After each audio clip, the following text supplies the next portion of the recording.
About the gun case. This was out of Hawaii, where if you have a concealed carry permit, which takes some doing there, the presumption under Hawaii law was that you couldn't take it on private property unless you got express permission from the owner of that private property. So things like shops or restaurants or really any private property. Well, the court shut that down today. They say that arrangement would impose that by inserting himself as the headliner for the kickoff event last night.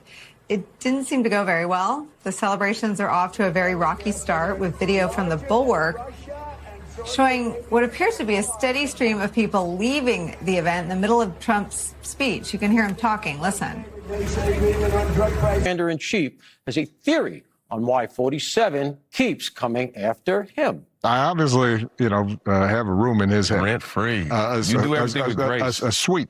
In his head. But the thing about it is that was always clear to me. Look, first of all, when I was president, it says to me that Donald Trump just doesn't care about the cost squeeze on American families.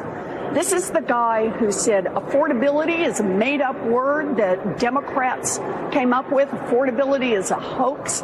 He said about inflation, he loves the inflation. And inherited $200 million. You know where Donald Trump would be right now? Selling watches in Manhattan.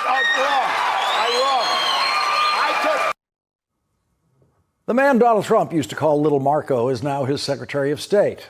Secretary of State Marco Rubio spent the day in Kuwait negotiating with representatives of regional governments that have...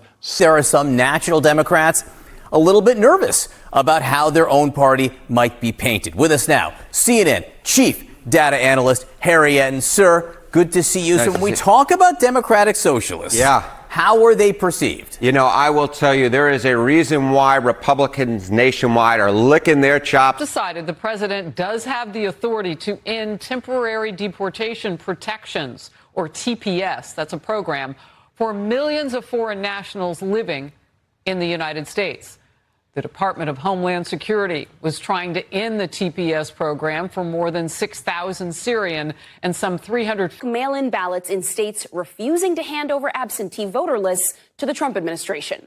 Postmaster General David Steiner confirmed during a Senate hearing Wednesday that the proposed policy would apply to non-compliant states. Democrats warned the move could disrupt mail-in voting nationwide and give President Trump unprecedented. In 2008, we featured them right here on CBS. Can you introduce us to your newborn babies? Sure. If you can tell them apart. I can tell them apart. In fact, their parents could not tell them apart, which is why Kevin, the oldest, became known as the red triplet, Declan, the blue triplet, and state agencies. And Republicans say they're just getting started. This is outnumbered. We're just getting started, too. I'm Harris Faulkner, here with my co-hosts, Kayleigh McEnany and Emily Campagno. Also joining us today, Marie Harf, Fox News contributor and former State Department spokesperson under President Obama, and Griff Jenkins, co-host of Fox and Friends Weekend.